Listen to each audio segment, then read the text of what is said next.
विद्यार्थी मित्रांनो, नमस्कार. मी सौ अमृता पन्हाळे, शेठ विद्या मंदिर इंग्लिश हायस्कूल अँड ज्युनियर कॉलेजमधील शिक्षिका, इयत्ता 7वीच्या विद्यार्थ्यांचे सहर्ष स्वागत करीत आहे. आज आपण इयत्ता 7वीच्या पाठ्यपुस्तकातील पाठ क्रमांक 7 आजारी पडण्याचा प्रयोग हा आपण मराठी विषयामध्ये शिकणार आहोत. मुलांनो, आपण या पाठाचे 2 विभाग केलेले आहेत, 2 पार्ट्स केलेले आहेत.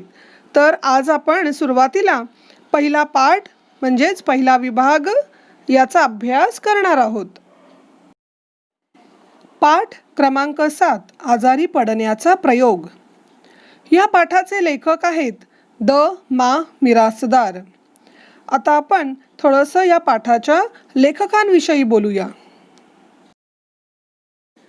लेखक द मा मिरासदार हे प्रसिद्ध लेखक तसेच कथाकथनकार आहेत. त्यांचे गप्पा गोष्टी, गप्पांगण, गाणारा मुलूक, गुदगुल्या, जावई बापूंच्या गोष्टी, ताजवा, भूताचा जन्म, माझ्या बापाची पेंड, मिरासदारी इत्यादी कथासंग्रह प्रसिद्ध आहेत. तसेच नावेतील 3 प्रवासी हा त्यांचा अनुवाद देखील प्रसिद्ध आहे. तसेच अंगत पंगत, बेंड बाजा हे विनोदी निबंधही प्रसिद्ध आहेत. थोडंसं पाठाविषयी बोलूया आपण. मुलाचे आजारपणाबाबतचे विचार व त्याचे दवाखान्यातील वागणे याचे मार्मिक व विनोदी वर्णन लेखकाने प्रस्तुत पाठात केले आहे. बच्चों, बीमार हुए लोगों के बहुत मज़े होते हैं. उन्हें फल, मीठा शीरा आदि सब खाने को मिलता है. हमारे घर में सब लोग बीमार होते हैं और वह सब बहुत खुशियाँ मनाते हैं. मैं भी बीमार पड़ना चाहता हूँ. ऐसी सोच लेके एक लड़का डॉक्टर के पास चला जाता है. लेकिन उसका कैसे मजाक उड़ाया जाता है, इसकी मज़ेदार कहानी इस पाठ के लेखक द मा मिरासदार इन्होंने इस पाठ में बताई है. मुलांनो, आता आपण पाठाला सुरुवात करूया. आपण एकदाही कधी दुखणे करी नव्हतो ही गोष्ट ध्यानात आल्यावर मोठी लाज वाटली. हम एक बार भी बीमार नहीं पड़े यह बात ध्यान में आते ही थोड़ी शर्म आ गई. छे छे, निदान एखाद दुसऱ्या वेळी तरी आपण आजारी पडायचे होते. अरे रे, या फिर 1-2 बार मुझे बीमार पड़ना चाहिए था. टायफॉइड, क्षय, निमोनिया असली मोठी मोठी गोड दुखणी राहू द्या बाजूला, पण थंडी ताप, खोकला, पडसे यापैकी काहीतरी माझ्या वाटणीला यायला हवे होते. टाइफॉइड, क्षय, क्षय जिसे हम टीबी कहते हैं, निमोनिया, ऐसी बड़ी बड़ी मीठी बीमारियां रहने दो बाजू में, पर ठंडी ताप, बुखार, खांसी, सर्दी, जुकाम इनमें से कुछ तो मेरे हिस्से में आना चाहिए था. निदान पोटदुखी, डोकेदुखी यातले तरी काही आपल्या स्वतःच्या मालकीची एकही औषधाची बाटली अजून असू नये. एखादेही साधे इंजेक्शन माझ्या वाटणीला येऊ नये काय. पेट दर्द, सिर दर्द इनमें से तो कुछ हमारी खुद की एक भी दवाई की बोतल क्या नहीं रहनी चाहिए, या फिर कोई इंजेक्शन मेरे हिस्से में नहीं आ सकता है क्या. आमच्या घरात नेहमी कुणीतरी आजारी पडायचे. आई नेहमी खोकायची. हमारे घर में हर बार कोई तो बीमार रहता था.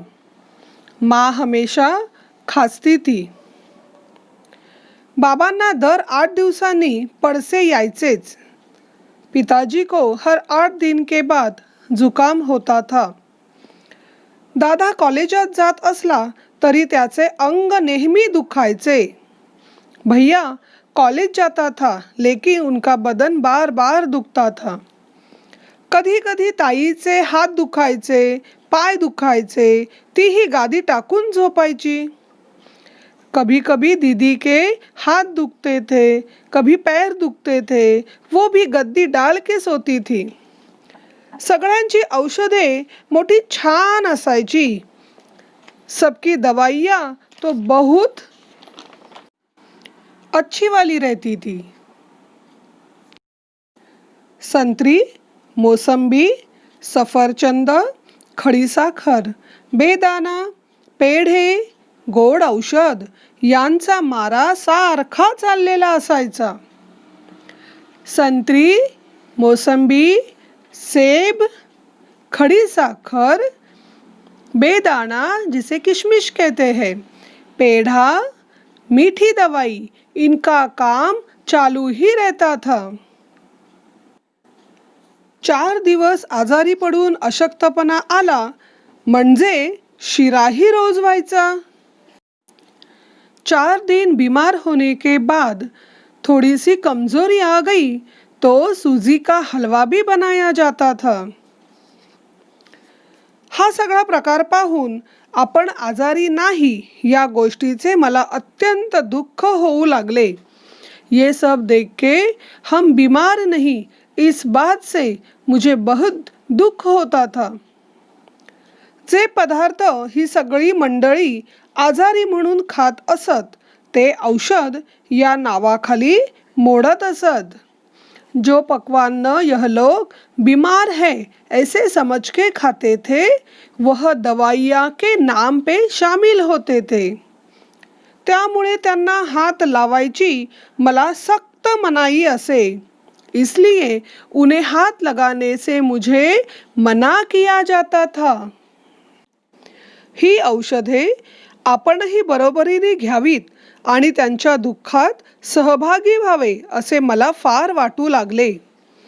यह दवाइयाँ मैं भी उनके साथ साथ ले लूं और उनके दुख में शामिल हो जाऊं ऐसे लगता था। या विचाराने मला काही सुचेना। घरातल्या माणसांचा मला मोठा राग येऊ लागला। इस विचार से मुझे कोई सूझ नहीं आ रहा था। घर के लोगों का मुझे बड़ा गुस्सा आने लगा। त्यांचा स्वार्थीपणा पाहून मी अगदी चिडून गेलो। ती मंडळी स्वतःच इतक्या वेळा आजारी पडत होती की माझ्या वाटणीला कोणतेच आजारपण येत नव्हते। उनका यह स्वार्थ देख के मुझे चीड़ आने लगी। वह सब लोग खुद इतनी बार बीमार पड़ते थे कि मेरे हिस्से में कोई बीमारी आती ही नहीं थी। ते काही नाही, आपण आजारी पडून डॉक्टरांकडून औषध आणायचेच असे शेवटी मी ठरवून टाकले। ये तो कुछ नहीं, मैं खुद बीमार होके डॉक्टर के पास से दवाई जरूर ले आऊंगा ऐसे मैंने मन में ठान लिया था। मग नेहमीप्रमाणे मी रोजच्या 3-4 बाटल्या घेतल्या आणि डॉक्टरकडे गेलो। चड्डीच्या खिशात मी स्वतःची बाटली निराळी जपून ठेवली होती। हर रोज की तरह मैंने 3-4 बोतलें ले ली और डॉक्टर के पास चला गया। पैंट के पॉकेट में मैंने मेरे लिए अलग से बोतल रख ली थी। दवाखान्यात खूप गर्दी होती। खूप माणसे असली म्हणजे मला फार बरे वाटे, कारण त्यामुळे बराच वेळ दवाखान्यात बसता येते। शिवाय बसलेल्या माणसांच्या चेहऱ्याकडे बघता येते। काय छान दिसतात एक एक लोग। दवाखाने में बहुत भीड़ थी। बहुत लोग रहते हैं तो मुझे बड़ा अच्छा लगता है क्योंकि उससे मुझे बहुत सारा समय दवाखाने में ही बैठना पड़ता था और बैठे हुए सब लोगों के चेहरे देखने को मिलते थे। क्या खूब दिखते थे कुछ लोग। हळूच मी खुर्चीवर बसलो आणि लोकांकडे टकामका बघू लागलो. काही लोक कण्हत होते, कुणी इंजेक्शन घेऊन बसले होते. आपल्या दंडावरल्या पिवळ्या डागाकडे मोठ्या फुशारकीने पाहत होते. त्यांच्याकडे पाहून मला त्यांचा फार हेवा वाटू लागला. धीरे से मैं कुर्सी में बैठ गया और लोगों की तरफ देखने लगा. कई लोग बीमारी से परेशान थे. कोई इंजेक्शन लेके बैठा था. अपने हाथ पर लिए इंजेक्शन की तरफ देख रहा था. उनकी तरफ देख के मुझे उनका थोड़ा आश्चर्य लगा. हळूहळू पुष्कळ लोक निघून गेले. धीरे धीरे बहुत से लोग निकल गए. मग मी हळूच माझी छोटी बाटली डॉक्टरांच्या टेबलवर सरकवली आणि म्हणालो, डॉक्टर, मला बरं वाटत नाही हो, मलाही औषध हवं आहे. तभी मैं अपनी छोटी बोतल डॉक्टर के सामने टेबल पर रख दी और कहा, डॉक्टर, मुझे थोड़ा ठीक नहीं लग रहा है, मुझे भी दवाई दे दो. बच्चों, मैंने अभी इस फर्स्ट पार्ट के ऊपर आपको शब्दार्थ, उसके मीनिंग्स दिए हैं और कुछ वाक्य प्रचार, फ्रेजेस दिए हैं. तो आपको यह सब अपने नोटबुक में लिखना है. और इस पार्ट के ऊपर मैंने थोड़े से कठिन शब्द, हार्ड वर्ड्स दिए हैं, वो भी आपको 5 टाइम्स आपके नोटबुक में लिखने ही है.